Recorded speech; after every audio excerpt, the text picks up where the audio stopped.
Hey, hello. Today we continue our daily reading of the Word in the book of Deuteronomy, chapter 2. As always stated prior to reading, get to a church that practices Sunday school or Bible study where the Word can be broken down and share with you for an easy understanding. Get with some friends who break bread and just have church and get some understanding from one another just from having church. Get a Bible that you can read more easily and understand. There are numerous versions: King James, NIV, Amplified, and so on. But most importantly, ask the Lord for understanding. If you knock at his door for understanding, he will open it up and fill you up. Amen. Deuteronomy chapter 2 reads as follows.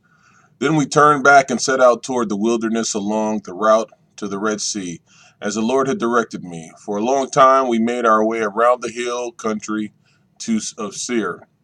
Then the Lord said to me, "You have made your way around this hill country long enough. Now turn north. Give the people these orders. You are about to pass through the territory of your relatives, the descendants of Esau, who live in Seir. They will be afraid of you, but be very careful. Do not provoke them to war, for I will not give you any of their land, not even enough to put your foot on. I have given Esau the hill country of Seir as his own. You are to pay them in silver for the food you eat and the water you drink. The Lord your God has blessed you all in all the work of your hands. He has watched over your journey through the vast wilderness. These 40 years the Lord your God has been with you, and you have not lacked anything." So we went on past our relatives and descendants of Esau who live in Seir. We turned from the Araba road, which comes up from Elath and Ezion Geber, and traveled along the desert road of Moab. Then the Lord said to me, "Do not harass the Moabites or provoke them to war, for I will not give you any part of their land. I have given Ar to the descendants of Lot as a possession.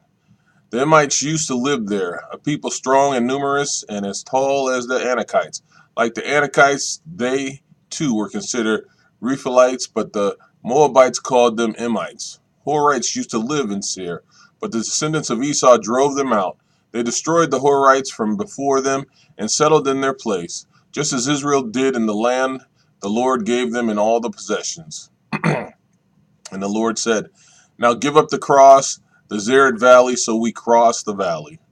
38 years passed from the time we left Kadesh Barnea until we crossed the Zered Valley. By then the entire generation of fighting men had perished from the camp, as the Lord had sworn to them.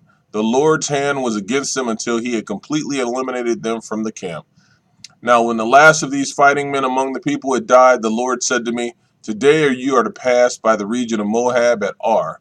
When you come to the Ammonites, do not harass them or provoke them to war, for I will not give you possession of any land belonging to the Ammonites. I have given it as a possession to the descendants of Lot."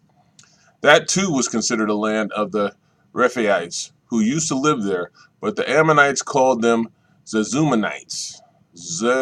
Mazumites. They were a people strong and numerous and as tall as the Anakites.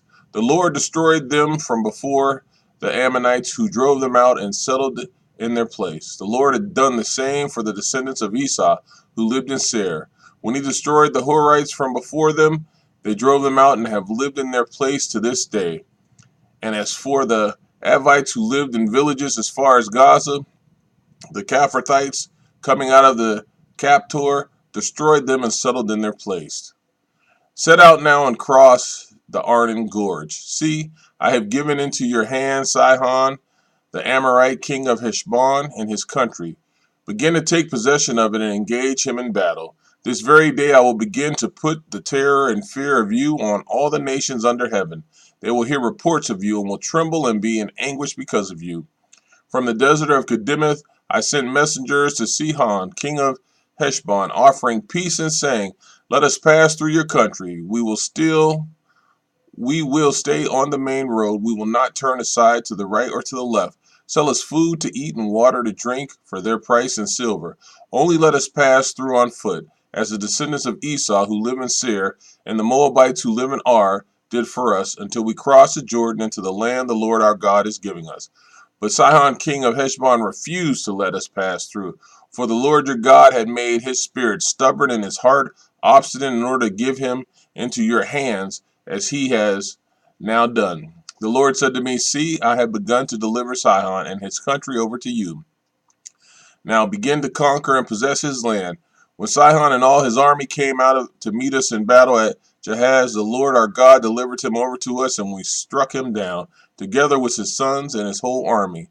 At that time we took all his towns and completely destroyed them, men, women, and children. We left no survivors. But the livestock and the plunder from the towns we had captured, we carried off for ourselves.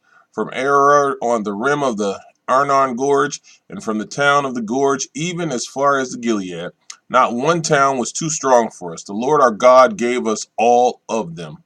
But in accordance with the command of the Lord our God, you did not encroach on any of the land of the Ammonites, neither the land along the course of the Jabbok, nor that around the towns in the hills. Deuteronomy chapter 3. Next we turned and went up along the road toward Bashan. And Og, king of Bashan, with his whole army marched out to meet us in a battle at Edrei. The Lord said to me, do not be afraid of him, for I have delivered him into your hands, along with his whole army and his land. Do to him what you did to Sihon, king of the Amorites, who resigned in Heshbon. So the Lord our God also gave into our hands Og, king of Bashan, and all his army. We struck them down, leaving no survivors. At that time we took all his cities. There was not one of the 60 cities that we did not take from them. The whole region of Argob, Og's kingdom, and Bashan, all these cities were fortified with high walls and with gates and bars, and there were also a great many unwalled villages. We completely destroyed them, as we had done with Sihon, king of Heshbon, destroying every city, men, women, and children. But all the livestock and the plunder from their cities we carried off for ourselves.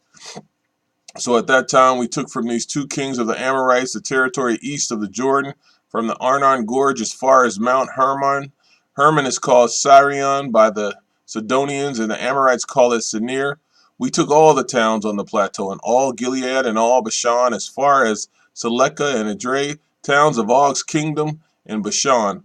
Og, king of Bashan, was the last of the Rephites. His bed was decorated with iron and was more than 9 cubits long and 4 cubits wide. It is still in Rabbah of the Ammonites. Of the land that we took over at that time, I gave the Reubenites and the Gadites the territory north of Arar by the Arnon Gorge, including half the hill country of Gilead together with its towns. The rest of Gilead and also all of Bashan, the kingdom of Og, I gave to the half tribe of Manasseh. The whole region of Argob and Bashan used to be known as the land of the Rephaites. Jair, a descendant of Manasseh, took the whole region of Argob as far as the border of the Jeshurites and the Mekathites. It was named after him, so that to this day Bashan is called Havoth Jair. And I gave Gilead to Machir. But to the Reubenites and the Gadiites I gave the territory extended from Gilead down to the Arnon Gorge, the middle of the gorge being the border, and out to the Jabbok River, which is the border of the Ammonites. Its western border was the Jordan and the Arabah from Kinnereth to the sea of the Arabah, that is, the Dead Sea, below the slopes of Pisgah. I commanded you at that time, the Lord your God has given you this land to take possession of it. But all your able-bodied men armed for battle must cross over ahead of the other Israelites.